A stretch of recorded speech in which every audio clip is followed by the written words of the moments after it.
সংসারে দুটি মার্গ প্রশস্ত, একটি প্রবৃত্তির মার্গ আর একটা নিবৃত্তির মার্গ।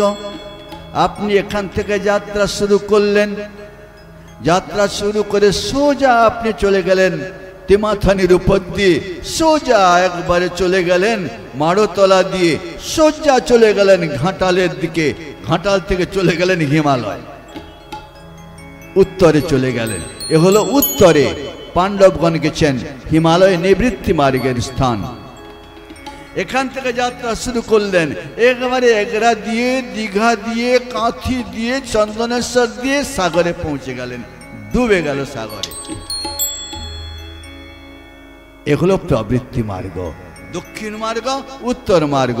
আপনার শরীরের ভেতরে আপনি উত্তর দিকে মাথা করে শুয়ে পড়ুন, দেখবেন সোজা মেরুদণ্ডের ভেতর দিয়ে একটা রাস্তা যাচ্ছে, দেখতে পাচ্ছেন না?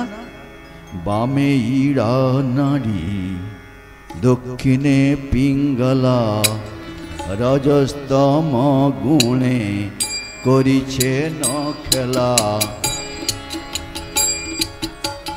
মধ্যে সত্য গুণে সুষুম্না বিমলা, ধর ধর তারে সাদরে।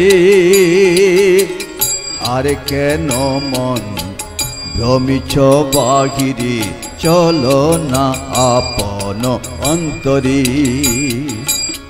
চলো না আপন অন্তরে, চলো না আপন অন্তরে। ভূমিছ বাহিরে, চলো না আপন অন্তরে, চলো না আপন অন্তরে।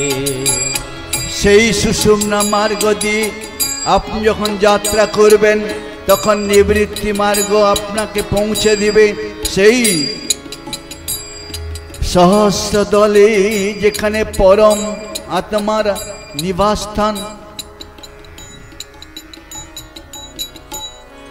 এবার তখন নিচের দিকে আপনি নামলেন, মূলাধারা বোধি পঞ্চচক্র ভেদি, আজ্ঞা চক্রে যদি থাক নিরবধি, দেখিবে সে নিধি যাবে ভব ব্যাধি, দেখিবে সে নিধি যাবে ভব ব্যাধি, তরিবি তরিবি সাগরে। আর কেন মন ভূমিছ বাহিরে, চলো না আপন অন্তরে, চলো না আপন অন্তরে, চলো না আপন অন্তরে।